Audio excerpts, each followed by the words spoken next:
to WDEV at radiovermont.com. The energy. So the barber trims my beard all nice, like an artist. Now, I didn't tell him to do that. I wanted the beard gone. So then I went home and shaved it off completely after I was done. I felt horrible. The passion. Rafael Devers is the biggest contract in franchise history. He needs to be a leader for this Red Sox team. The opinions on all your favorite teams. Are the Patriots close to playoff contention? Yes.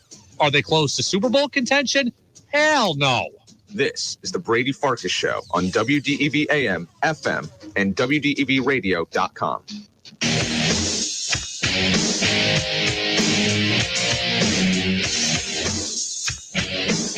What's up, everybody? Brady Farkas Show here on a Thursday, a full show Thursday, all 90 minutes on WDEV, AM and FM, and WDEVradio.com. We are brought to you by Fecto Homes. Red Sox baseball today. We already had it. Sox beat the Twins 11-5. They take the series from Minnesota. They've taken 2 consecutive series, and after getting swept by Tampa, that's a really good way to come home. Congratulations to Yu Chang. Showed off the dad strength, hit the homer a day after having his daughter. That was awesome. So Sox win. Here's the plan. We have a rare 2-guest show today. And at the very last minute, I'm talking like 5 minutes ago, we have switched it up. Buster Olney usually is with us at 5:45. Buster had something come up. He's now going to join us at 6:40. Freddie Coleman of ESPN Radio is going to join us at 5:45. He was going to join us. He's usually with us on Wednesday. He was going to join us later today. He's now going to join us earlier. So the show's orientation, be perfectly straight with you, is going to switch a little bit. I had intended to start with baseball, go to Buster, and then move off baseball and go to Freddie. Now I'm going to start with some other stuff and get to baseball in the 6 o'clock hour. So yes, the Red Sox won. I know that's an important story of the day. We're not leading with it because Buster's going to be with us in the 6 o'clock hour. I have some bad news to deliver, and I don't really want to dwell on this, but my grandmother passed the other day at the age of 97. She lived a great life. I know she was proud of me. I know she was proud of my dad. It was on his side. As a result of that, I'm going to be out for a couple of days starting tomorrow. I've got to travel to do some family stuff and some services. So this is going to be the last you're going to hear from me for a couple of days. We got a lot to pack into these next 90 minutes. That is why we are having both Freddie and Buster on today, because I knew I would not be here the next couple of days. So, Buster couldn't join us tomorrow or anything. So, again, I don't really want to dwell on that. I just want to have a good show, and I want to get through the next 90 minutes. We are brought to you by Fecto Homes here on DEV. And, again, we're up until 7, and this is Jazz with George Thomas, and Freddie Coleman will now be with us in about 15 minutes. 5, 4, 3, 2, 1. And here we go. The opening thoughts on the Brady Farkas Show are brought to you by Sticks and Stuff and by Swanton Lumber, Vermont's most complete locally owned home center with locations in Enosburg, Derby, Middlesex, St. Albans, and at Swanton Lumber. They're online at sticksandstuff.com. The phone number is open, as always, 802-585-3026. I have a question about something Bill O'Brien said the other day. Patriots offseason program has started, right? The guys are back in Foxborough. This is voluntary. It's not that serious. It's workouts. It's getting to know guys. It's learning some stuff. It's not that big a deal, but the offseason program has started this week. And Tom Curran of NBC Sports Boston asked new Patriots offensive coordinator Bill O'Brien a question. It was a simple question. He asked him, how good do you think Mac Jones can be? How good do you think Mac Jones can be? And here was the answer that Bill O'Brien gave. I think, Tom, the big thing for us right now is everybody's starting with a clean slate. I think that every year is different. I think this year is no different than any other year relative to each year in the NFL is different, right? So what you did in the past, or whether it's a player or a coach or anybody in the organization, really has no bearing on what happens moving forward. So, we just started yesterday, and we're looking forward to having a good phase 1 and then a good phase 2 and then a good phase 3, and that's kind of what it's all about.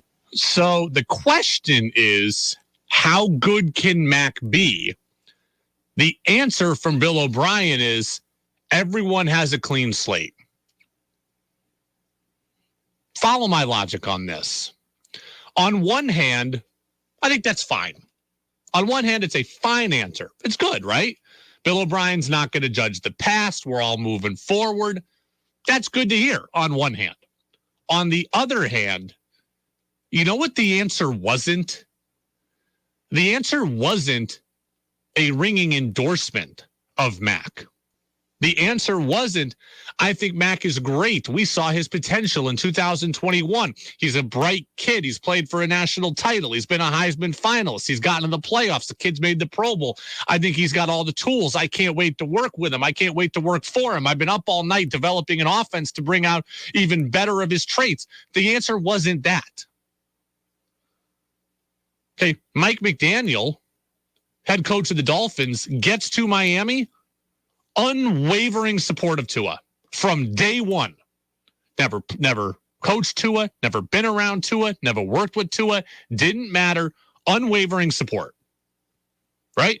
Young rookie quarterback, or a young quarterback on a rookie deal, who had been beaten down a little bit by the local media, who had gone through some struggles, so people had questions about, undersized, didn't matter.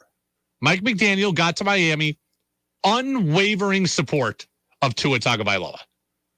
Bill O'Brien comes to Foxborough. Now, he's not the head coach. I get that. He doesn't say anything about Mac Jones' skill set. I'm curious. Am I reading too much into this? And you can tell me. 802-585-3026. You can tell me. Maybe the clean slate comment is a good thing and I should leave it at that. But for me, I'm wondering, why isn't there a little bit of praise being given?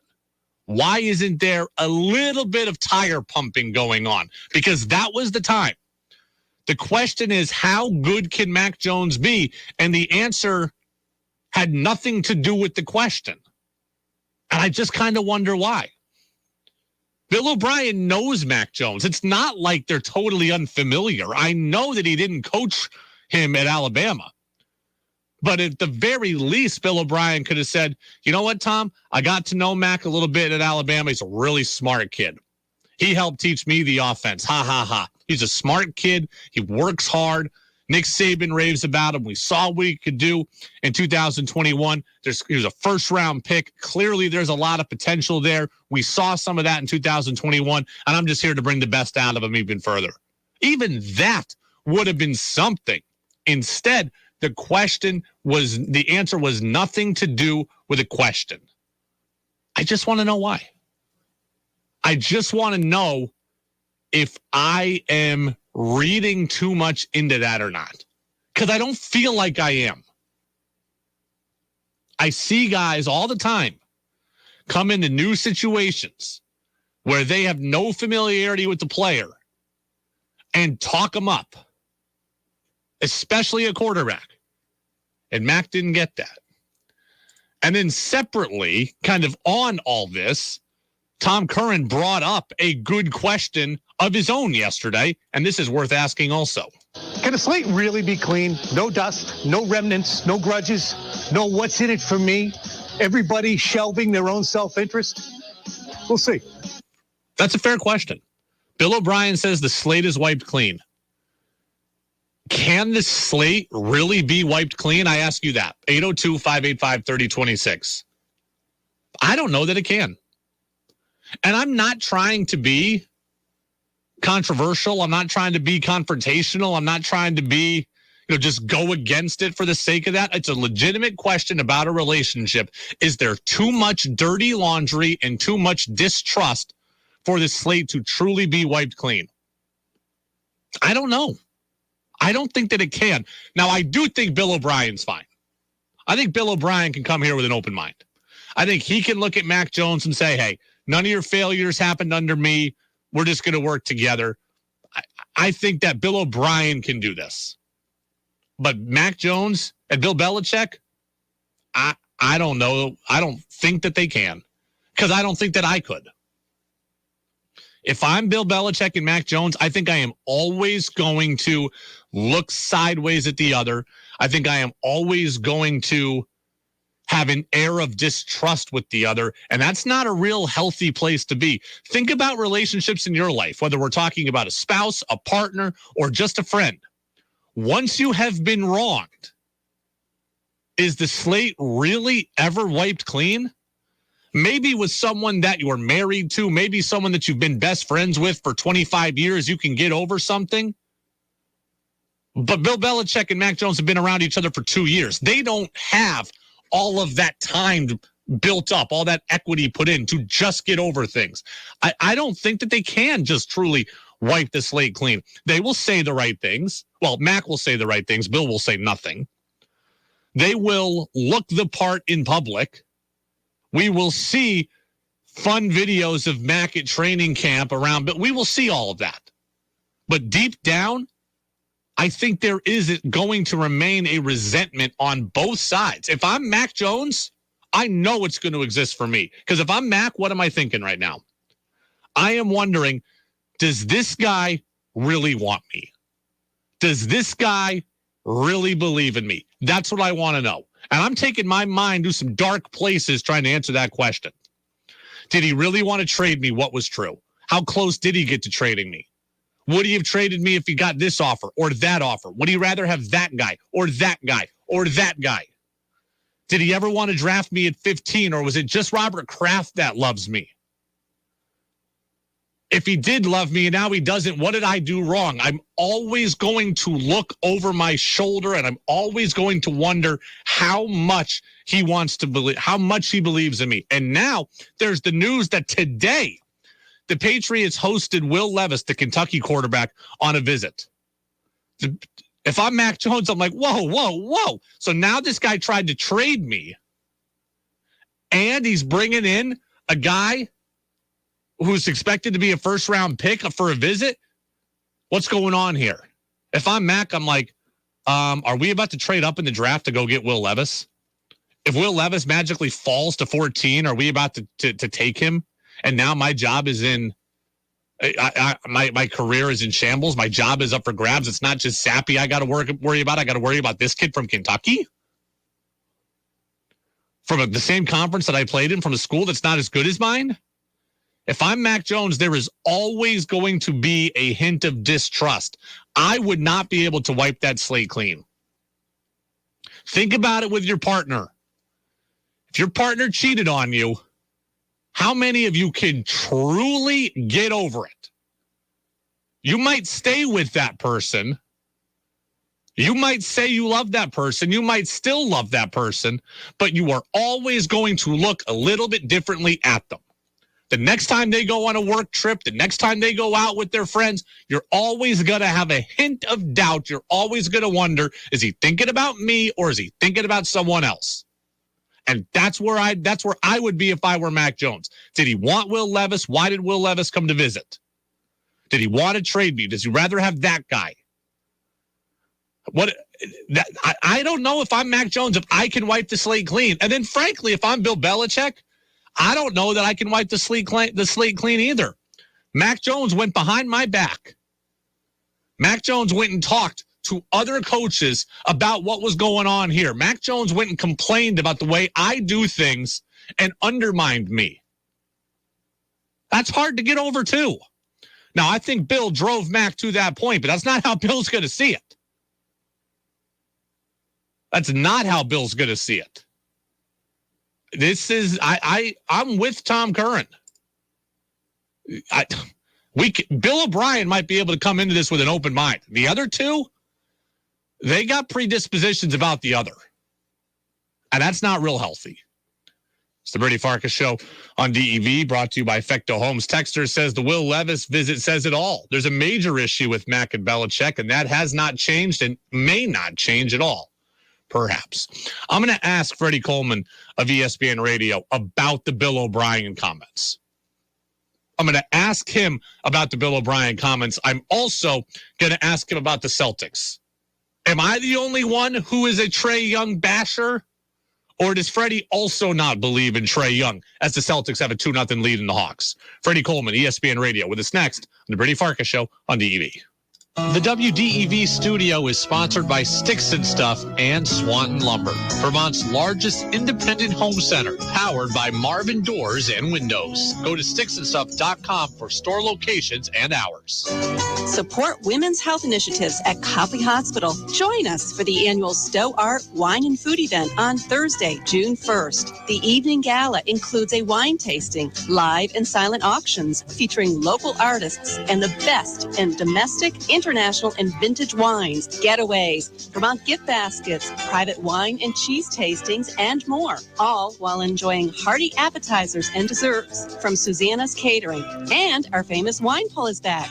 Proceeds from this year's event will help Copley automate mammography and imaging services. To purchase your tickets to the Stowe Art Wine and Food fundraiser for Copley Hospital, visit copleyvt.org or call 802-888-8302. Thank you to our lead sponsors, Union Bank and Community National Bank, and the many local businesses and individuals for their sponsorships and donations of products and services to support this incredible event. We hope to see you there. The afternoon news service is every single weekday at 4 p.m. right here on WDEV. It's news, it's business, it's sports that you care about.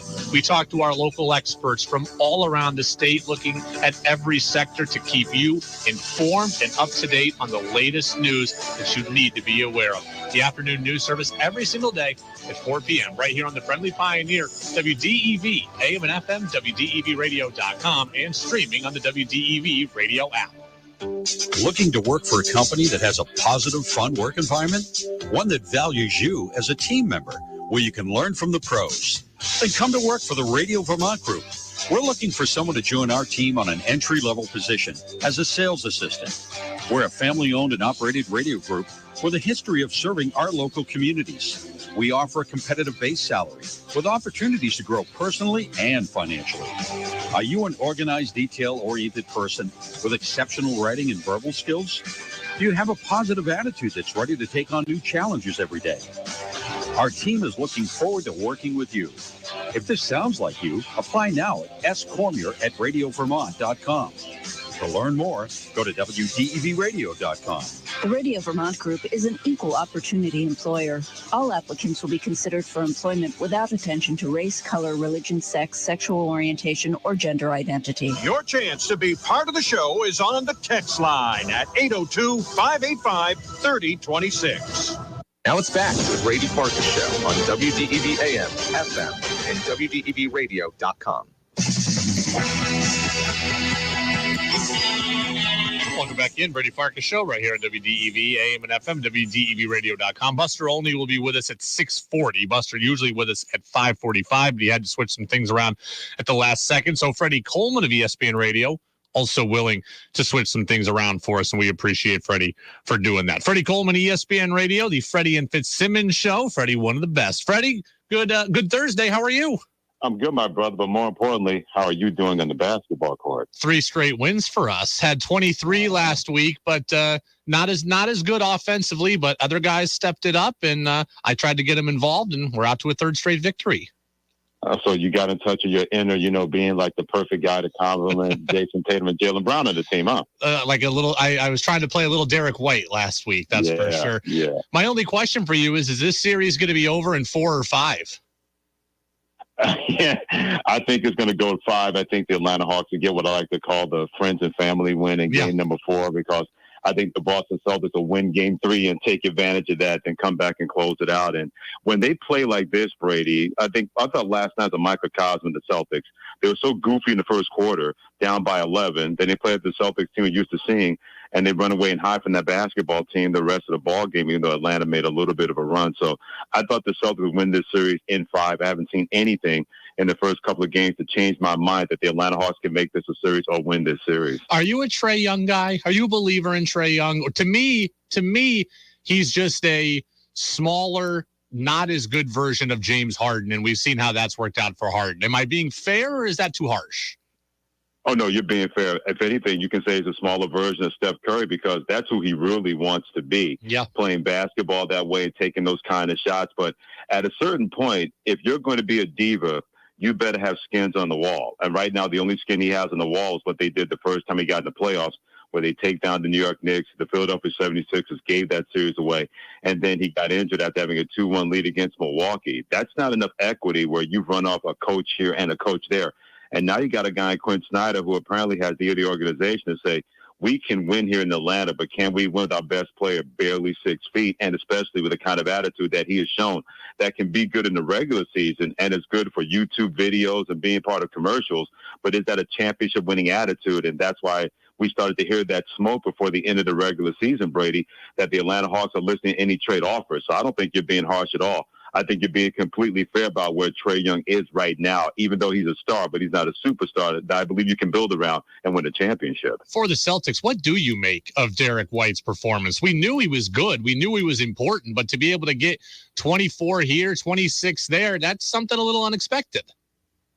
Well, we kind of hit at this last year because at times he had those kind of games in their run getting to the NBA Finals. And I think the one difference is that he's a more confident basketball player because we've seen his ability where he can make plays in the defensive end and he also make plays other people. But more than ever before, he's been able to step into that jump shot and knock down the mid-range and knock down the three-point shot. And when you get too close for comfort, he has the ability to put the ball on the deck and get close and finish at the basket and be a terrific free throw shooter. So he gave a little bit of hint of this last year, Brady, on their run to the NBA Finals. But seeing that confidence elevate itself in him and the team's confidence in him, we've seen him be that kind of marksman that can really pay dividends for Boston no matter how long they're in the playoffs. Freddie Coleman, ESPN Radio, Freddie and Fitzsimmons, weeknights at 9 p.m. Kind of bouncing around some of the other NBA storylines right now. Warriors are down 2-0 against Sacramento. I heard Colin Cowherd earlier yesterday say that the end of the Warriors dynasty reminds him of the end of the Patriots dynasty. Are you buying the similarities? Well, until I see the end of the Warriors dynasty, then I'm not going to say that that's going to be the case because the series is not over. But he does make a fair point because the difference is when the Patriots dynasty ended because Tom Brady was able to cover up a lot of sins in terms of missing on talent evaluations, having a defense not play well. You always have old number 12 to cover your back.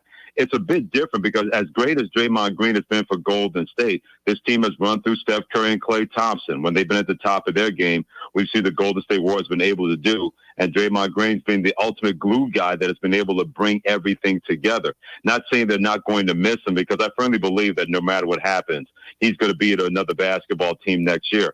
But when you lose a Steph Curry and Klay Thompson, that's magnified. You lose a Draymond Green, it's a lot easier to replace a guy like that than otherworldly shooters and players when it comes to Steph Curry and Klay Thompson. That'll be more of a better comparison if Steph Curry was leaving Golden State like Tom Brady did, not so much when Draymond Green is finally done with Golden State. I made it known earlier this week to the people that my brother was high school teammates with Kevin Herter, that Kevin Herter lived down the street from us. So I'm all in on the Kings in the Western Conference. I've made that known to people. Are you getting light the beam fever? Well, I've had the light the beam fever more than a minute. I don't know if they're still going to be Golden State because I could see Golden State rallying around not having Draymond Green for Game 3 and winning that game and winning a Game 4, and then we'll see exactly what happens if that's going to be the case. But this Kings team, I had a chance to watch them early on, and that's one of the benefits of working a show till 1 a.m. You watch a lot of West Coast basketball, and I had a chance to see what De'Aaron Fox was able to do in the fourth quarter and how DeMontis Sabonis fit with that team. And Keegan Murray's been a godsend as a draft pick, the fourth pick in the draft out of Iowa that they got to spread the floor. And then you add a Kevin Hurt, another guy that can make shots inside and out and is an underrated defender. You see exactly how he was able to fit with this basketball team a lot better than at times with the Atlanta Hawks. So I had a pretty good feeling about Sacramento. I still want to see if now they have a 2-0 lead, they can finish the job. But this is a team that's going to be on the come up for years to come because they have the right kind of combination and a clutch guy in the fourth quarter, De'Aaron Fox, who can make plays at both ends of the floor. Let me move over to the NFL. So the other day, the offseason program started. Patriots were back in the building, and Bill O'Brien was asked, how good do you think Mac Jones can be? And his answer was a very stock answer. Everyone's got a fresh start and everyone's got a clean slate, and what you've done in the past doesn't matter, and we're not thinking about the future. We're only worried about right now. Am I supposed to take that as good that this guy is coming in here and cleansing everything, or am I supposed to wonder, why didn't he answer the question on how good Mac Jones can be?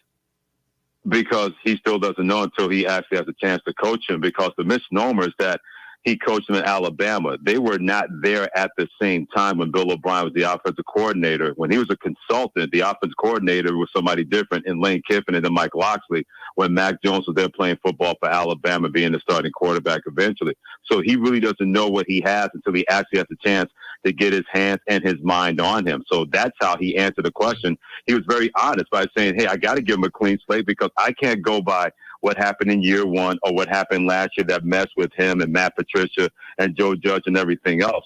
I also believe this, Brady, that was more of a message from Billy O.B. to Billy B. to say that, hey, you got to have a clean slate with this guy too, because you have not done him any favors, especially last year. So you can't allow what happened last year to cloud your mind this year when we need this guy to play better and we need this guy to win, especially when we don't have those playmakers on the outside that every other great to almost great quarterback has in the AFC, especially in our own division. Draft is coming up next week. The rumor mill is already swirling. The Patriots are going to trade back from number 14. Tell me they're not going to do that, Freddie. I want to see them take an impact player and not end up, at pick 38 and 62 taking Division II offensive tackles. See, I hope they do that as a Jets fan because that helps my football team. So I clearly hope that this is the same deal. But, Brady, I'm with you.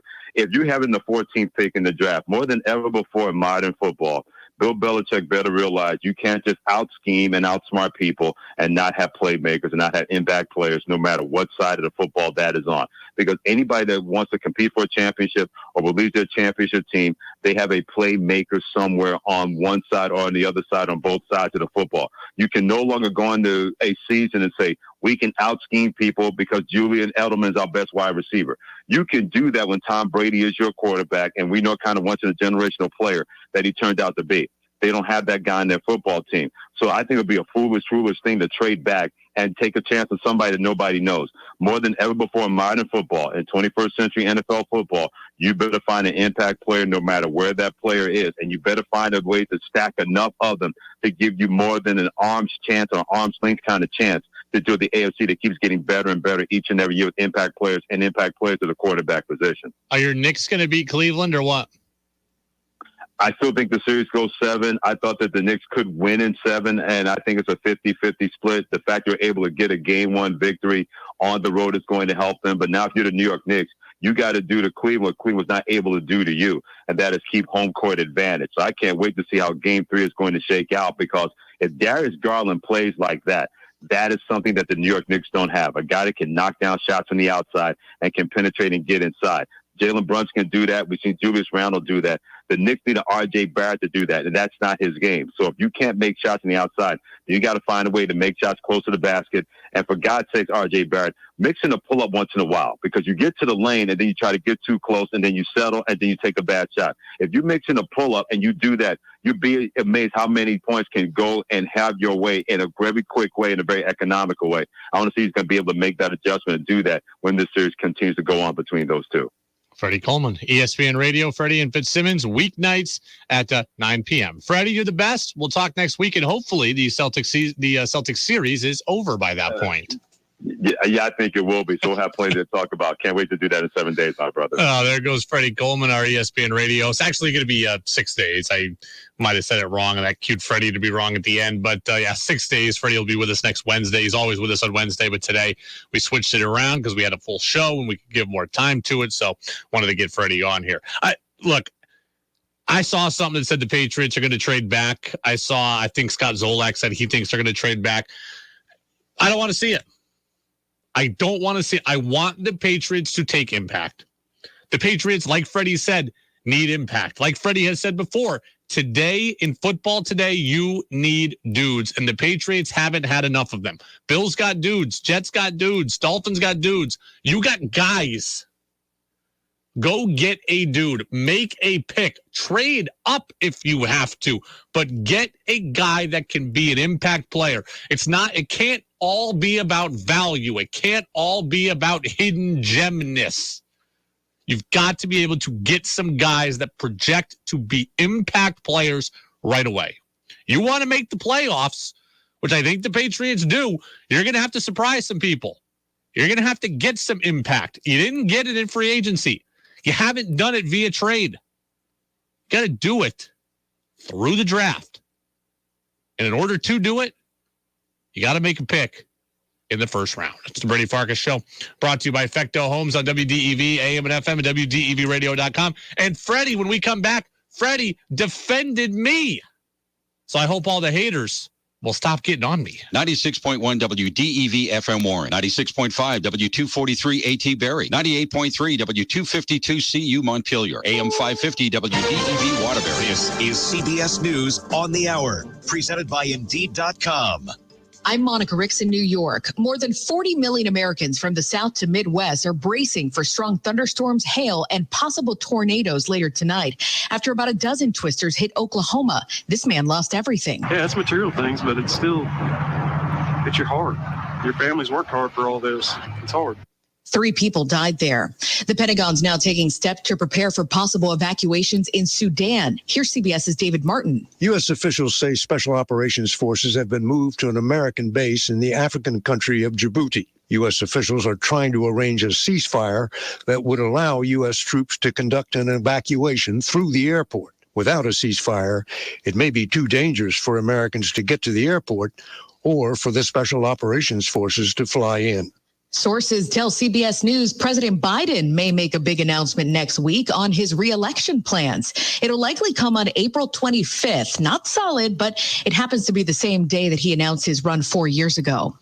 A Hollywood actor dodges criminal charges. Alec Baldwin was facing 2 charges of involuntary manslaughter. He was holding the prop gun when it accidentally went off, killing the film's cinematographer and seriously injuring the director. Baldwin argued charging him was a miscarriage of justice. That's CBS's Steve Futterman. A weapons specialist still faces trial. Another random violent shooting, this time in the South. CBS's Jim Krasula. Police in Gaston County, North Carolina, are looking for a man who allegedly shot and wounded his neighbors, a 6-year-old girl and her parents, after their basketball rolled into his yard. I think the bullet came back and it hit me, and the bullet was in my cheek. District Attorney Travis Page. We'll be damn sure to be loud and clear when this case comes to court. The House passed a bill today banning federally funded schools from allowing transgender athletes to compete on girls' sports teams. House Majority Whip Tom Emmer. The left's lunacy is robbing women and girls of equal opportunities in the name of inclusion. The bill's not likely to pass the Senate. Well, happy 420 Day to all who celebrate. It is an unofficial weed holiday, and a new CBS News poll finds that more people are celebrating. CBS's Fred Backus. A majority of Americans think marijuana use should be legal in their states. That's something that's been true for a while now. But the latest CBS News poll shows that now a slight majority, 53%, also thinks that using marijuana out in the open is socially acceptable. That's a reversal from just 2 years ago. This is CBS News. Hire with minimal effort and maximum success with Indeed. Their powerful hiring platform makes it easy to attract, interview, and hire candidates all in one place. Visit Indeed.com/credit.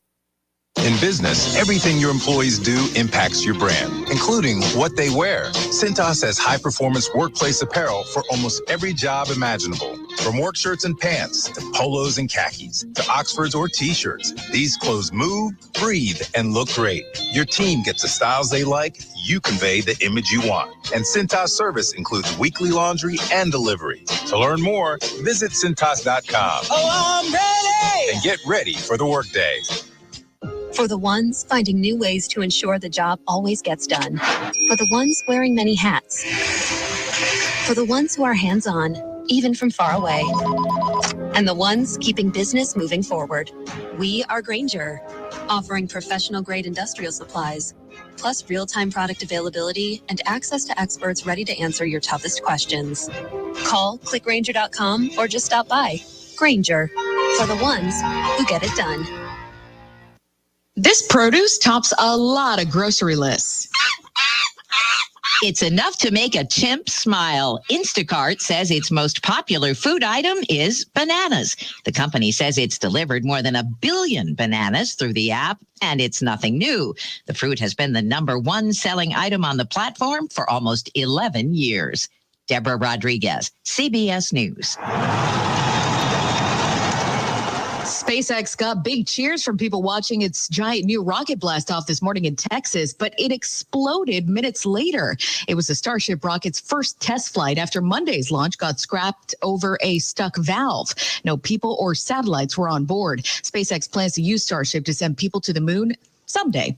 And thousands showed up to catch a rare solar eclipse today in Australia. The sky went pitch black for about a minute. The next total eclipse is until 2031. Monica Ricks, CBS News.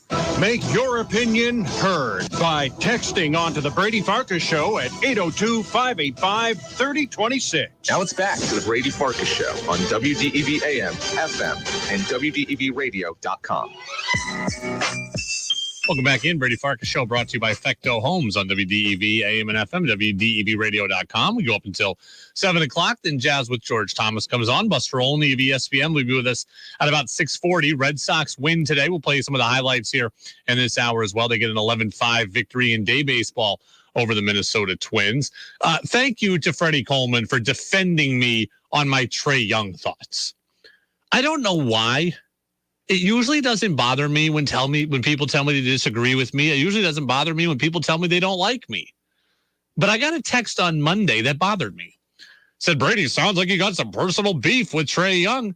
I just don't think Trae Young is a guy to build my franchise around. And I've been thinking about that comment all week. Am I being too hard on Trae Young? Am I not seeing something? Now I don't think I am, because Freddie agrees with me. Freddie says Trae Young isn't the guy to be a Batman. He's better as a Robin. And I don't know that his mindset's ready to be a Robin, but that's who he is. Good player. Useful player. Not the best player. Look,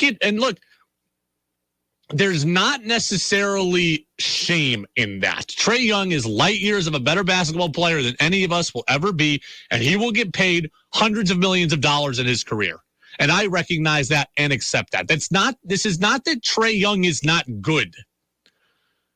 But you're asking me, do I think that Trae Young can win a championship? I'm telling you, not as the driver of a team.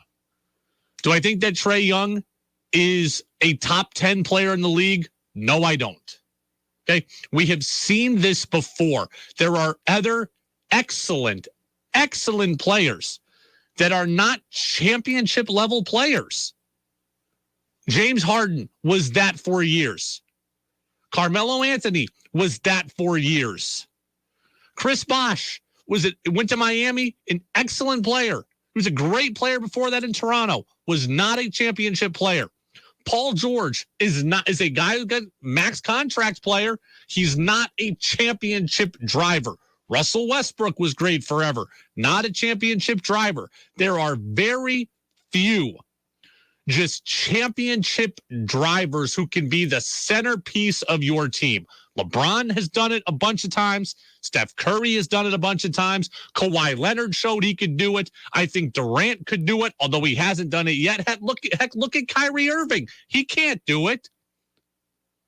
Okay, he can't do it. Kemba Walker with Boston was an excellent player. Couldn't do it. We're going to find out if Jason Tatum can do it. I don't think Jaylen Brown could be that guy. I think Luka could be that guy. He's going to need more help around him. Giannis is that guy. There might be 6 of those guys in the league. Trae Young isn't one of them. I don't think I'm being too hard on him. I think I'm telling the truth. Texter says 100% agreement. He's Gilbert Arenas 2.0 at best. Volume scorer, not necessarily exciting player.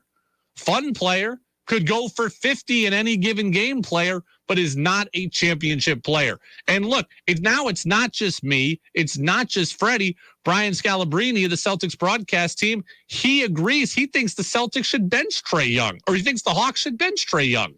Are you seeing the same thing I'm seeing? Like when he goes to the bench, the rest of the guys play with like a little bit of an edge? Yes. 100%. We were just talking about that. Oh, okay. Yeah, that's like the writing between the lines in the NBA. Like, they're so desperately trying to prove that they could be a real team without Trae Young. So Atlanta and the front office and everyone can make a move to trade Trae Young. And the players are trying to justify that. Now, I don't know if that's true or not, but the bottom line is this. Scal says the team's better without him. They're better when he's not on the floor. And that's pretty damning. That's a pretty damning indictment, is it not? If you're Trae Young and the team's better without you, it's not a good look. But it is the truth. The Hawks would be better without him. Now, it would still take time to replace his production. I don't know who they would find, but they need a winning player. And Trae Young's not that.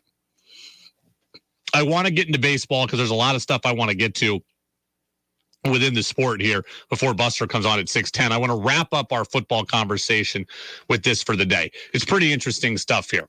So a lot of you probably saw the report yesterday from Tom Pelissero of the NFL Network. He said the 49ers are receiving calls on Trey Lance, not making calls on Trey Lance, receiving calls on Trey Lance. Remember, Trey Lance was a number 3 pick in the draft a couple of years ago, the same year as Mac Jones. And when Trevor Lawrence 1, Zach Wilson 2, Trey Lance 3, the Niners traded up, gave up a bunch of picks to go get him. He didn't play his rookie year. Last year he started, played the first game and a half, broke his ankle pretty gruesomely, was out for the season. Sat behind Jimmy Garoppolo at that point. So now the Niners have Brock Purdy, they have Sam Darnold, and they have Lance. So there's a glut of quarterbacks there. So teams are calling on Trey Lance. Adam Jones of WEEI in Boston thinks the Patriots should call on Trey Lance. In some ways, there's at least upside with Trey Lance. I kind of know what upside. He hasn't got on the field yet, Mac Jones has got on the field, and he's sucked. Mac Jones has played how many games? Pro Bowler my car ran out of gas. I'm not going to trade it in for a broken down car that needs a new engine. Mac Jones has played 31 games. I kind of know what Mac Jones is. I don't know what Trey Lance is. So, yes, I'd be interested in Trey Lance. Let me ask you this question. 802-585-3026. If you are the Patriots, should you make a call on Trey Lance? Simple question. Would you make a call on Trey Lance? 802-585-3026. I would make a call on Trey Lance. But I do have a twofold, more nuanced response to this. If the Patriots could acquire just Trey Lance, I'd want to do it. Right? Trey Lance has what I value, athleticism. He has some special athletic traits. He can run. He's got a rocket arm. Now, he doesn't have game experience, really. He didn't play much in college at North Dakota State, so he's really raw. He's not particularly accurate. And the reports on him in San Francisco last offseason weren't even that good. But he has the raw, special qualities that I value in the modern-day quarterback. So if I could acquire Trey Lance, I'd want to. I don't want to give up. Part one is I don't want to give up a ton. And it still sounds like it would take a ton to get him. Young quarterback, 3 years left of team control. They gave up a ton to get him. They don't want to just give him away.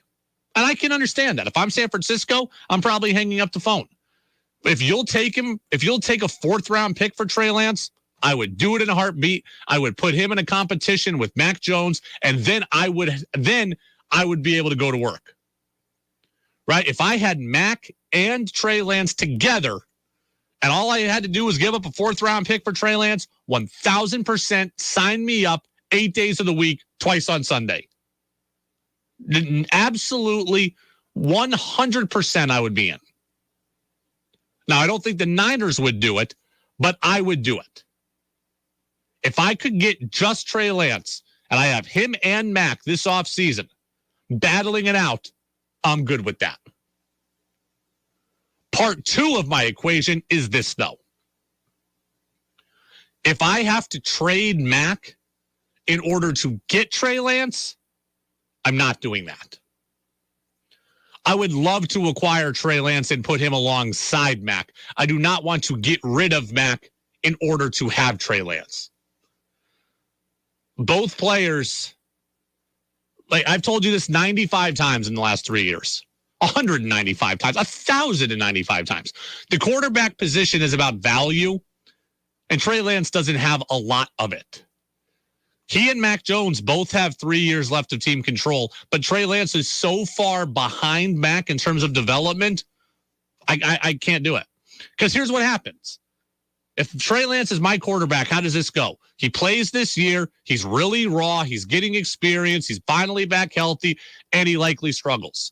And then I've got 2 years with him, and I'm starting to wonder, oh boy, do I got to give him a $50 million contract or what? I don't, that's too quick a time period. I already have a quick time period with Mac, but at least with Mac, I know what he is a little bit more. If I was inclined to just get rid of Mac, I would just go draft a quarterback this year and have all 5 years at my disposal rather than 3. I would trade up to 3, go get Will Levis and say, there, we'll have him and Mac, and we'll have him for 5 years and we'll give him a chance to develop. I would start it over again before I take on such a raw project with only 3 years left. 802-585-3026. Texter says, I like the idea of trading a pick for Lance rather than going for Levis in round 1. I would trade a pick for Lance if I got to keep Mac. What I don't want to do is trade Mac for Lance. Long from Eden says, too disruptive to program and team. I would not want Lance. I don't think Lance is a bad guy. So I don't want to sit here and say that he is a problem or he's disruptive. What I want to say is that there's not a lot of value in it. Too much time to develop him, time that I don't really have at this point. If I was going to develop somebody, I would just take a new quarterback for 5 years. And I'd start the whole process over again rather than, because again, Lance plays for a year and you're like, okay, 2 years left. I got to make a decision on the option. I got to pay him a bunch. I'm not that interested in that. 802-585-3026. We're going to talk to Buster here in about 25 minutes at about 6:40. And one thing I'm going to ask him about, the situation with the Oakland A's. The news that came out on Wednesday, to me, was gutting. To me, was heartbreaking. The A's are going to leave Oakland. And that saddens me as a baseball fan in general. The A's have been in Oakland for more than 50 years. The A's have been in Oakland for my entire life. And the A's have been good and succeeded in Oakland. But more importantly, it saddens me for the fans of Oakland. And do not get it twisted. This is the playbook when somebody wants to move.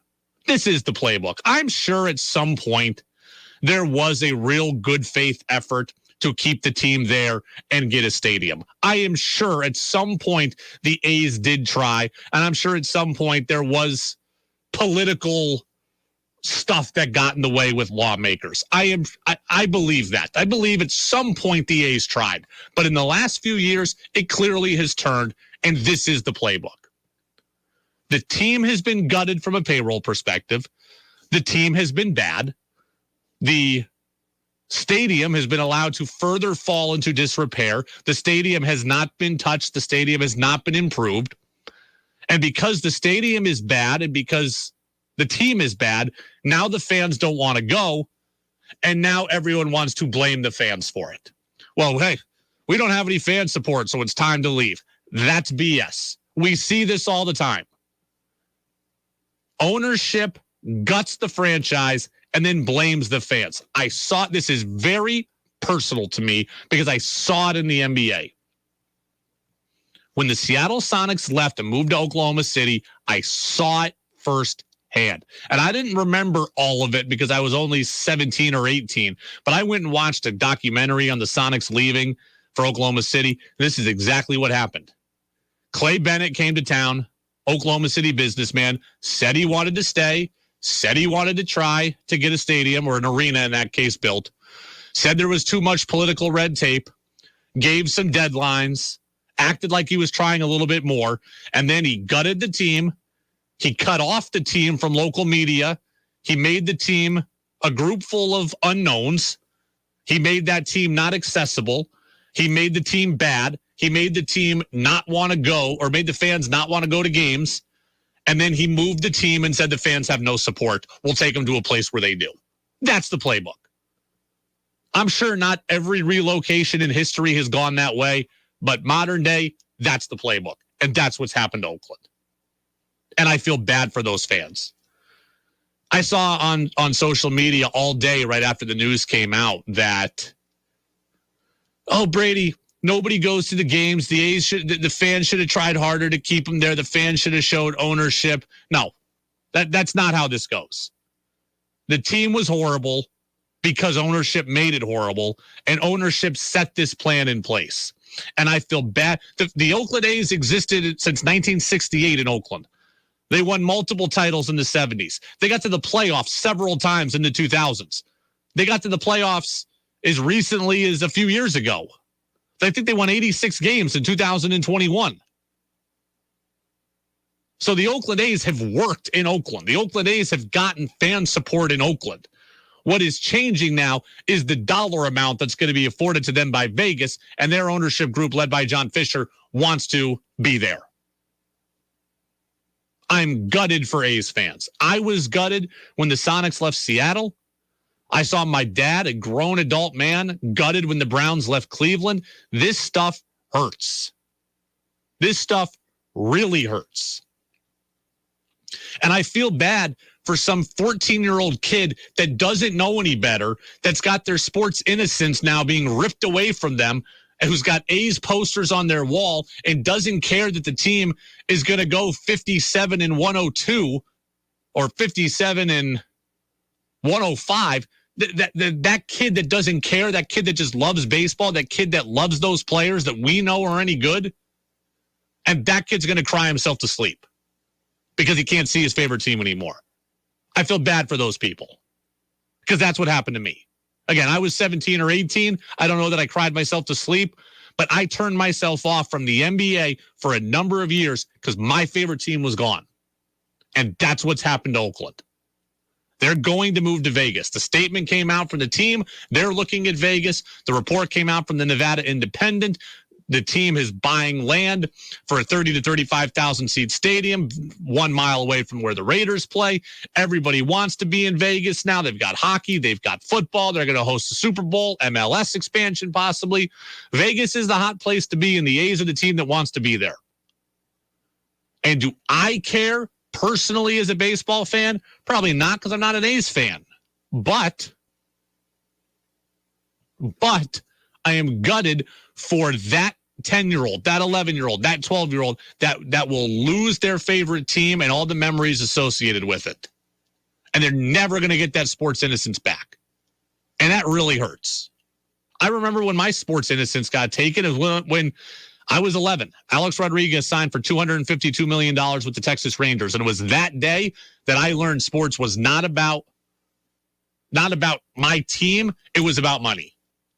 It was that day, and I've never looked at sports the same since. And there's a kid in the Bay Area now who is going to never look at sports the same way again. And that's hard. And I feel for that kid. And for the several thousands just like him or her that are going to go through the same thing. And I see a lot of A's fans trying to figure out what they're going to do. Are they going to be a fan of the team when they're new city? Are they going to stop being a fan of the team? Are they going to be a fan of baseball still? Are they going to find a new team? All I can offer any A's fans, and I don't know how many of them are specifically listening to me right now, but all I can offer A's fans are my personal experiences. I lived in Seattle. Okay? I was around the Sonics. Like I didn't just love the Sonics. I love the city. And when the team and the city, or when the city is your identity and the team leaves, I can't follow you. So if someone is in the Bay Area, I wouldn't like the A's anymore because I liked the Oakland A's. And if they're not the Oakland A's, they're irrelevant to me. If someone is from outside Oakland, has never lived there, then Oakland is not the identity. The team is the identity. As long as the team keeps the name and the logo and the color scheme, then people will probably be fine. If you are an A's fan from Dallas, Texas, or from Burlington, Vermont, or Albany, New York, or Miami, Florida, and you've never been to Oakland, well, the team is your identity. As long as the team stays the same, you're probably okay. But if you are someone that has the city as your identity, you're invested in the city and the memories of the city and think about a team as a civic thing, you'll never get over it. It took me a very long time to start really watching the NBA again and actually be invested in it. It took me moving to the Northeast and working at a radio station that had the Celtics to become a Celtics fan and become invested. I had to get reinvested. I hated the NBA because they took my team, or someone took my team and the NBA let it happen. And that's what's happened to the Oakland A's. And that's what's happened to their fans. And it's not right. But it is the playbook. And it happens all too often. It's the Brady Farkas Show on WDEV, AM and FM and WDEVradio.com. Texter says, you are right, Brady. This is as bad as the Raiders leaving Oakland, too. It's just something. I hate relocation. And look, I'm not naive. I know that a lot of the teams that I watch now have relocated in their history. Okay. The A's were in Philadelphia at one point. The A's were in Kansas City at one point. So I get it. Teams have left. But in my lifetime, I have grown up with these teams being in these spots for 30, 40, 50 years. And when they leave, it hits me hard. I am sure in the 1950s, someone was upset that the Giants left Brooklyn. Or, left Brooklyn. That the Dodgers left Brooklyn. I know those people exist. I'm used to seeing the Dodgers in LA. So I get other teams have moved. The Lakers used to be in Minneapolis. The Stars used to be in Minneapolis. The Avalanche used to be in Winnipeg. Well, that's actually within my lifetime. But you know what I mean. Sacramento used to be in... The Kings used to be in Kansas City. Like that? Kansas City Monarchs, Sacramento Kings, I think so. Like, teams have left before. Not all these teams start in one city and stay there forever. The Atlanta Braves started in Boston. The Brewers started in Seattle. Relocation has happened a lot in life. But in my life, when someone that I've been watching be there my whole life leaves, it hits differently. It's the Brady Farkas Show on WDEV, AM and FM, and WDEVradio.com. Ralph says it's something I can understand.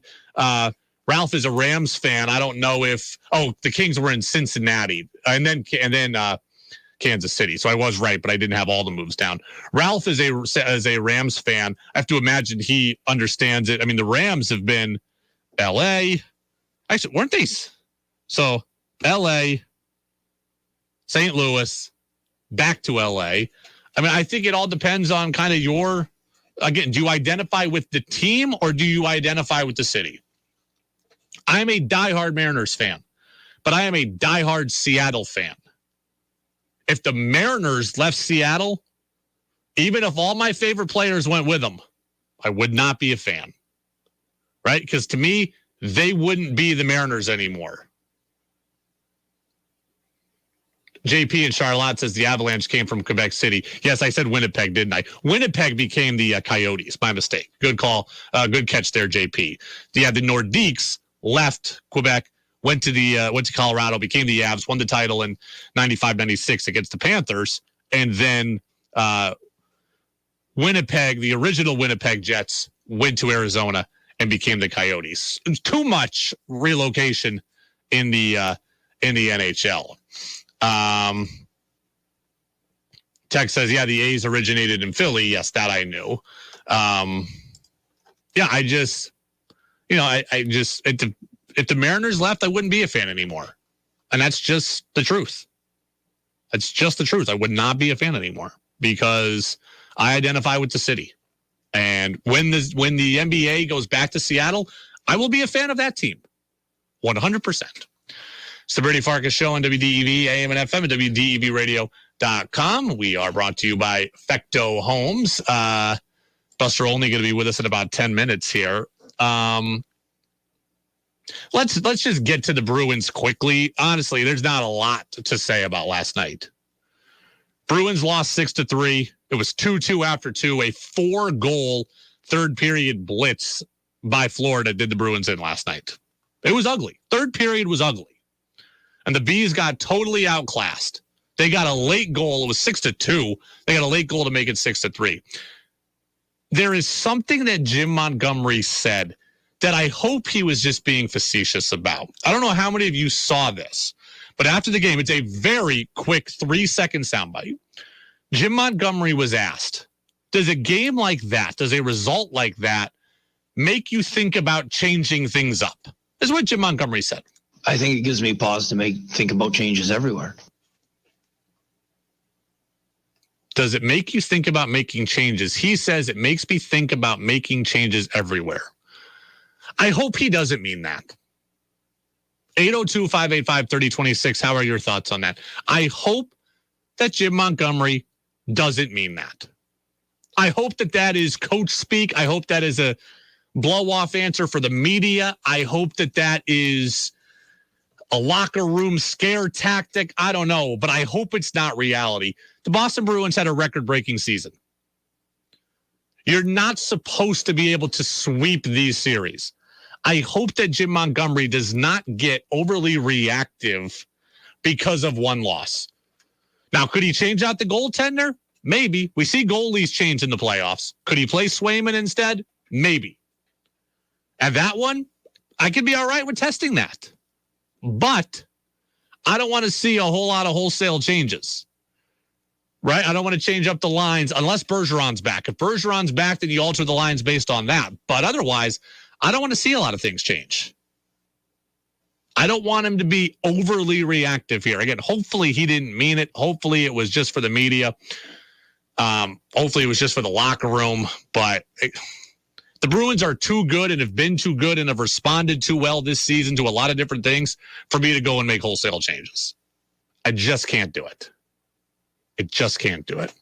All right, Buster Olney is going to be with us in about 10 minutes. We'll play you back the highlights from the Red Sox game. Sox beat the Twins. Final score was 11-5. You'll hear how it happened next on DEV.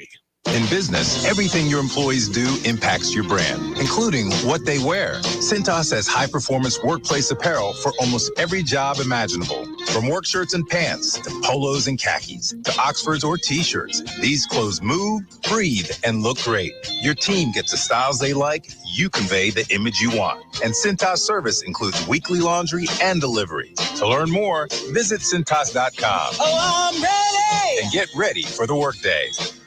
Let's be real. Mopping is a hassle. You have to fill the bucket, pushing a wet, heavy mop around, then cleaning the mop when you're done so it doesn't grow bacteria.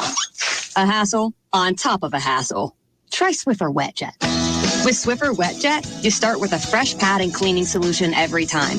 And when you're done, you just toss the pad. Swiffer Wet Jet. The faster, easier, cleaner way to clean your floors. Are you looking to get rid of your used mobile home? Here at Fecto Homes, we don't just sell new mobile homes, we also buy used. If you have a used mobile home that you are looking to sell, we can either accept it as trade and apply the value to a new home with us or purchase it outright. We offer fair prices and quick removal of your mobile home. So reach out to us for a quote today. Fecto Homes, 350 River Street, Montpelier, or visit us at fectohomes.com for more information. Marvin windows are designed for unprecedented performance and exceptional aesthetics. Marvin's expansive window portfolio has every style you can imagine, all of them crafted with the highest quality material and the ability to mix and match across product lines that allows you to achieve the right form and function for your residential, commercial, and replacement needs. See our Marvin specialist at Sticks and Stuff and Swanton Lumber in Middlesex, St. Albans, Enosburg, Swanton, and Derby, or online at sticksandstuff.com. Sunday night on WDEV, we delve into the news of the week. Join us at 6 p.m. for Face the Nation, followed by The Takeout with Major Garrett. Then award-winning 60 Minutes follows at 8 p.m. Then it's business analyst Jill Schlesinger, offering personal financial advice on retirement and investing during Jill on Money from 9 to 11. It's all capped off with CBS Weekend Roundup from 11 to midnight. Sunday nights on WDEV AM and FM. Streaming at WDEVradio.com. Hello, Ben here from P&R Lumber in Woken. Friday night, March 31st, we suffered a fire. With working for great local fire departments and community, we saved our sawmill. P&R Lumber is open for business. Rough, spruce, and hemlock in stock. Rough, white cedar in stock for all your spring projects. Dressed pine, V-groove, ship-up, and square edge in stock. Like our Facebook page for all inventory updates as we come back. Our family at P&R Lumber would again like to thank all the fire departments and local community for their support. P&R Lumber, 472-6636. Tracy Schamberger describes her experience advertising with WDEV. When WDEV presented Age Well with an opportunity to co-present a weekly live interview, we jumped at the opportunity. We see a direct increase in calls to our helpline because of our spot on WDEV, which is exactly what we had hoped for. We have experienced incredible results. Interested in advertising on WDEV? Contact us at WDEV@radiovermont.com. Want Brady to hear your opinion on the sports stories of the day? Text in at 802-585-3026. This is Freddie Coleman of ESPN, and you're listening to Brady Farkas Show right here on WDEV and WDEVradio.com. Thank you very much, Freddie. And Freddie was with us earlier in the show. That interview is already up on our podcast channel on Apple Podcasts, Spotify, and at WDEVradio.com. Buster Olney going to be with us about 5 minutes from now at 6:40. We'll talk about the Red Sox, who did beat the Twins today by a score of 11-5. Good win for the Sox. They win another series, their second consecutive series victory. 11-5 was the final. Sox got it going early in this one. Leadoff home run, the first of his career for Alex Verdugo. Here's the 2-0 pitch, and Verdugo rifles one deep to right, back toward the corner. This ball is gone. Head of the right field grandstand over the low wall out there, and a leadoff home run for Verdugo. 1-0 Red Sox. Alex with his second, his 8th RBI. He pulled it over the LL Bean sign right into the second row of those seats in right, where the fence is only 3 feet high. You know, Tom Caron said it best yesterday. Alex Verdugo is not Mookie Betts, but he's finally starting to be the player they thought he could be when they acquired him for Mookie Betts. Alex Verdugo's been awesome in the early going. And yes, it's a small sample size, and it's 20 games, and we're not even done with the first month. And all of that's true. But as I always say, the show is today. And today, Alex Verdugo is excellent. Gap-to-gap hitter, all fields, showing some power, catalyst at the top of the order. He's doing it all, and he's played some good defense out there as well. Verdugo deserves some good credit. Devers had an RBI double. That made it 2-0. Yoshida had a couple of RBIs today. He badly needed that. He was 0 for 18 at one point. He goes 2 hits, gets a ribby there, made it 3-0. How about our guy Yu Chang, who has 2 home runs this season? The first homer broke an 0 for 28 slump. The second homer came the day after his daughter was born. Talk about the dad strength for Yu Chang. 2-2 to Chang. There's a drive hammer to deep left. If it's high enough, it's gone. Home run. Hitting the back wall of the first monster seats out there. And Yu Chang has his second home run of the season, celebrating the birth of his daughter in fine style. And it's 10-1 Red Sox. Oh, that has to feel great. What an emotional time. Wow. Yu Chang, that was a bullet still rising when it left the bat. It was climbing, and it hit the partition behind the first row of the monster seats and bounced back on the field. Dad power, get the ball for Winola. That was absolutely scalded. What a great moment. 108 miles an hour off the bat there for Yu Chang. 108 miles an hour. Actually, it was 109.7. 109.7 miles an hour for Yu Chang. That was awesome. Good for him. The dad strength in full force. Jarren Duran was excellent as well today. He had a double. I think that's his 3rd straight game with a double. It might be his 4th straight game with a double. Looks like a different player. Again, small sample size. I know. But Jarren Duran looks like a guy who can be a useful player. It's going the other way, and that's the difference. It's a thing for him and for Verdugo. Just when these guys figure it out, they learn to hit to all fields. All right, we're going to get Buster on the phones. That was a very quick segment. We're going to get Buster on the phone. We'll talk about the Sox. I'll ask him about the A's. And I don't know if you saw this, the wild rule changes they're trying out at the Atlantic League. More of them, all of which I can't stand. We'll ask Buster his thoughts on that, too. That's next on the Brady Farkas Show, brought to you by Fecto Homes on DEV. Some things are just better together. Castleton University, Northern Vermont University, and Vermont Technical College are coming together to form Vermont State University, July 2023. The heritage and tradition, the experiential learning and accessibility, the innovative technology and proven career success, all combining to create an emboldened Vermont State University. More courses, experienced faculty, and student activities, creating a high-quality, comprehensive, flexible, and personalized education. Visit our Castleton, Northern Vermont University, and Vermont Tech open houses through April 24th. Vermont State University is affordable for you with a 15% cut in tuition for fall 2023. Come join us at Northern Vermont University's Linden campus, Friday, April 21st. Learn more about our newly combined university and other location dates at vermontstate.edu/open house. We're better together as Vermont State University. New England Municipal Resource Center, NEMRIC, supporting strong communities by helping local governments since 1986. Marvin windows are designed for unprecedented performance and exceptional aesthetics. Marvin's expansive window portfolio has every style you can imagine, all of them crafted with the highest quality material and the ability to mix and match across product lines that allows you to achieve the right form and function for your residential, commercial, and replacement needs. See our Marvin specialist at Sticks and Stuff and Swanton Lumber in Middlesex, St. Albans, Enosburg, Swanton, and Derby, or online at sticksandstuff.com. The Brady Farkas Show now has an interactive text line, so reach out now at 802-585-3026. All the insight into everything going on in baseball. It's time for our weekly conversation with ESPN baseball insider and Vermont native, Buster Olney. I'm just about ready to bet the family farm in Vermont. On the Brady Farkas Show on WDEV AM, FM, and WDEVradio.com.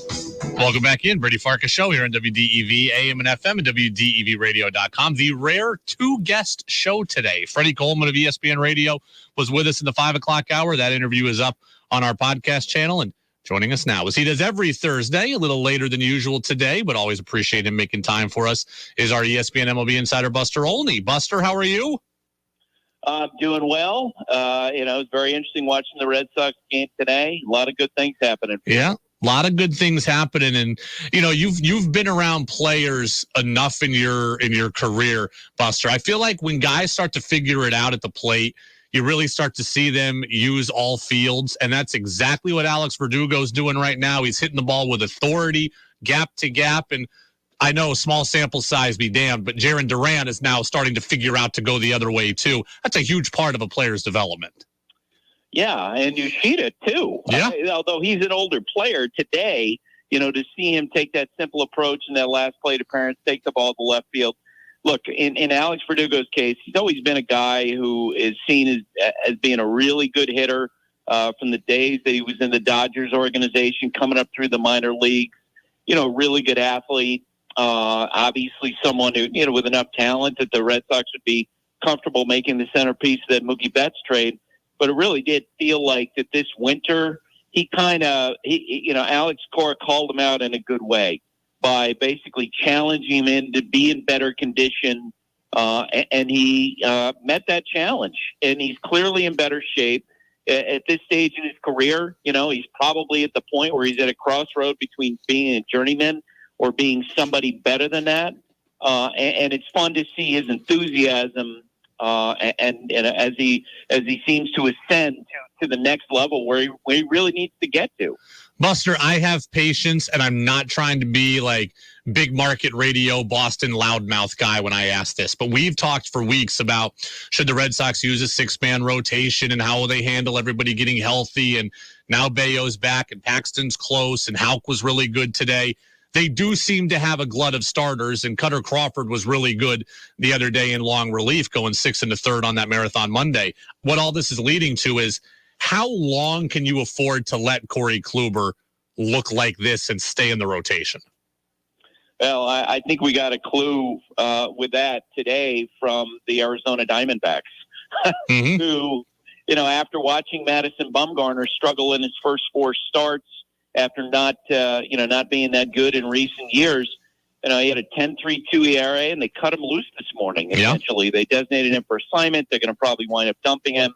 I think the fact that it's not like the Red Sox have a long-term investment on Corey Kluber. It's not like they got a 25-year-old pitcher and they're looking to have him for the next 3 or 4 years.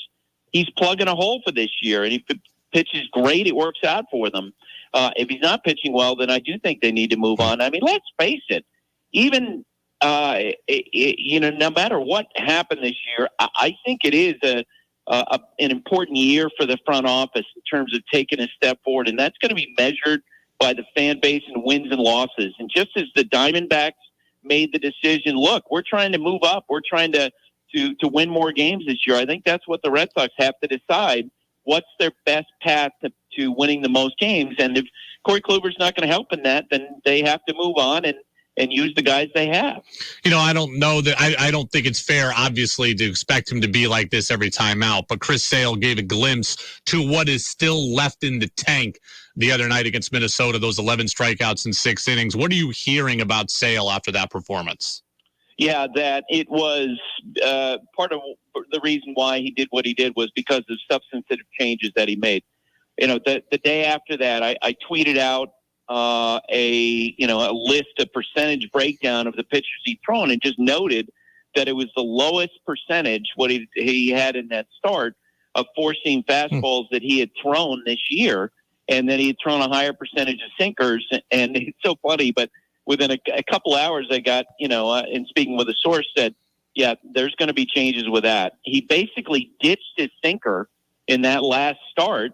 He went all four seamers, change-ups, and sliders, and he was a different pitcher. And that's the thing. Look, as people talked about Chris Sale, I think it was always important to know where his fastball velocity was. As you know, that was okay. It wasn't like suddenly he was throwing 82 miles an hour. So you knew he had weapons to deal with. With Chris, I think two things. One, he had to get the right pitch mix, which I think he did. And the other thing, too, is I know the criticism he takes from Red Sox fans is pretty steep. He beats up on himself because of the struggles that he's had as much as anybody beats up on him. And I think he kind of needed to cut himself a break a little bit, forgive himself for being injured, and just focus on what he could do going forward. And maybe the other day was the first step in that regard. Buster Olney, ESPN MLB Insider, with us here, Brady Farkas Show, brought to you by Fecto Homes on WDEV AM and FM. Buster, I don't know if you saw, today was a very important birthday. Fenway Park turned 111 today. First game was April 20th, 1912. I'm curious, your best Fenway memories. Oh, my goodness. I have so many of them. I'm sure you do. I mean, when I was 11 years old, seeing the game, playoff game between Oakland and the Red Sox with Pee Wee Reese. I can remember going to a first game, a doubleheader, Red Sox and Brewers, 11 home runs between the two teams in one game, which was amazing. Being in the ballpark for Don Zimmer and Pedro Martinez, that was absolutely crazy. The Red Sox comeback. And I got to play in games in Fenway Park is in the media game that's played between the Red Sox media and the New York media. And I got a hit to left field, which for me, as someone who grew up in New England, was a really cool thing. That's absolutely awesome. I love that story. Let's transition to something not as happy, which is, you mentioned Oakland. So let's talk about what's happening there. The story came out yesterday. The statement from the team came out yesterday. It seems like a foregone conclusion at this point. The A's are moving to Las Vegas. Yep. Is that the case? Are there still legal hurdles to overcome in either place, or this is going to happen? It's just a question of when.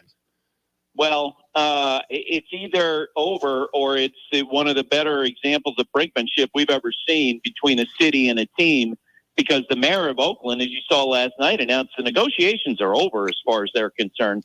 And maybe it was fated to be that way. Look, they've been trying for years and years and years and years and years to get a ballpark for the Athletics. They talked about San Jose, but that's in the Giants territory. They talked about Fremont. They looked at different sites in Oakland. In the end, if the Giants are not going to relent and give up some of their territory for Oakland, then it probably is the best thing for that franchise to move.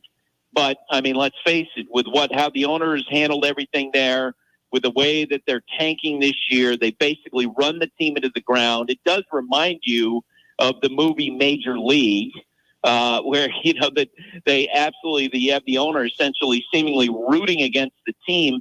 It's an embarrassment for a franchise that, as you know, in American League history, the Athletics might be second behind the Yankees in terms of total success, and yet you have a situation in which, again, their fans are going to be left behind. I guess I'll ask you this question, Buster, because I saw this as a Seattle fan when the Sonics left and got moved to Oklahoma City. So my question is, how much of a good faith effort did A's ownership put in to keep the team there? Because I guess I would cut a little more slack if we could say, honestly, they tried as hard as they could for a decade, and this is the only option left on the table. But for me, it feels like the Sonics playbook where the team gets gutted, the team gets bad, the fans don't want to come, and then the fans get blamed, and I don't have sympathy for that. Well, and, it really sort of depends on which standard you're holding them to in terms of how hard they tried. If you're holding them to the standard of what we've seen with a lot of professional sports teams where they get significant public funding, then you know what? They measured against that a good faith effort. If you compare them with what the Giants did, which is to essentially do a privately funded park, build it in a great spot, go in there, kick butt financially, and absolutely build this a money monster for ownership, they failed terribly. And you know what? For year after year after year to run out, or have a situation where they're constantly asking the front office to turn over the roster to, trade guys from Tim Hudson to Mark Mulder, more recently guys like Matt Olson. It's terrible. Yeah, absolutely gutted for those fans, and the A's have succeeded for 50 years plus in Oakland, so I think the fan support certainly could have been good. Hey, let me ask you something I was talking to Tom Caron about yesterday, and I'm curious what you're hearing about this. I think we all like the rule changes, right? We all like the rules. But what I don't like is when a pitcher is mid-motion and the umpire comes out and blows off the play. I am convinced that Ryan Tepera of the Angels got hurt the other day against the Red Sox because he stopped his motion at full throttle in the middle of it because of the umpire calling the violation. Are you hearing any worries about that leading to injury? Yeah, I think, you speak to individual pitchers and they've raised that. Joe West, the former umpire, is now on social media, he's on Twitter. He's mentioned that possibility of something that might happen. But it's really hard to actually quantify that that's the case. And like you mentioned, the Ryan Tepera case. I mean, how often have we seen in recent years where, just as the pitcher is going to his motion, the batter will call timeout. And what the manager, the pitching coaches tell the pitcher is, look, you got to follow through. You got to go through with your delivery and throw the ball. And I kind of wonder if pitchers need to be back in that habit when once they start the delivery, no matter what the umpire signals, they need to at least go through their arm motion. Yeah. But yes, you're right. That is something that is being mentioned by pitchers as possibly being an unanticipated consequence of the rule changes. I'll get you out of here on this. Speaking of rule changes, what did you think of the announcement this week about more changes coming to the Atlantic League, kind of the Major League Baseball petri dish here of looking at test changes, the single disengagement rule, the courtesy pinch runner rule like Little League, and the double hook DH rule? Yeah, not wild about them. Yes, neither. For most of them, I would say the double hook DH rule, I do think it's going to be part of the effort by Major League Baseball to try to restore the preeminence of starting pitchers, to stop this parade of relievers. If you can somehow, move that effort forward, it can only be a good thing. Oh, I disagree, Buster. And the only reason is because if my starting pitcher gets hurt in the first inning, I get penalized by losing my DH. Or if my starting pitcher gives up 7 runs in the first inning, I'm now down 7 runs. I've lost my pitcher and I can't come back further because my DH is gone. I don't like that, Buster. Well, tough. I also wouldn't like it if I were a pitcher who's struggling through it and my manager makes me stay out there and it leads to injury because he doesn't want to lose his DH. Well, I'm hoping that the training goes a little bit further where they can get starting pitchers to be in the game longer. Because I do, although this year, let's face it, it's been a real positive to see the time of game goes down, and maybe that's not as much of a push, but the number of relievers used in recent years, not good. Yeah, I'm with you on that for sure. Buster, be well. Thank you for making time for us as always. We'll talk in 7 days. Okay, Brady. All right, there goes Buster Olney, ESPN. The rule changes being tested out at the Atlantic League, not good. Go read up on them. We didn't get a chance to really dive into them, but not a huge fan of them. The double hook DH rule is if your starting pitcher doesn't go 5 innings, you have to pull them. You lose your designated hitter. It's a way to try to get the starters going deeper into games. Not good. Not a huge fan of that. Good stuff from Buster too on the Ace. Yeah, privately fund the stadium. You got the money. The owner there, Fisher, has more money, I read, than more than half the MLB owners. Fund it yourself. That's how you can stay in Oakland and not have it be a problem. All right, I want to thank everybody for the support. I will be out the next couple of days. Obviously, got to go take care of some family stuff. My grandma passed if you missed the show. So good life, 97 years old. So certainly well-deserved or a well-earned life on her end, I should say. So I'll be out the next couple of days, aiming to be back next Wednesday. That's kind of looking like the plan. So some alternate stuff coming in the next couple of days. But don't worry, I haven't gone anywhere. I will be back again on Wednesday. And by that point, it'll be time to get ready for the NFL draft, which kicks off next Thursday. So it kicks off next weekend. So certainly looking forward to that as well. All right. The podcast channel will have the Buster Olney interview up shortly. The full show podcast will be up shortly. Jazz with George Thomas is coming up next here on WDEV AM and FM and WDEVradio.com. The Willie's store in Greensboro is your full-service True Test Paint Center.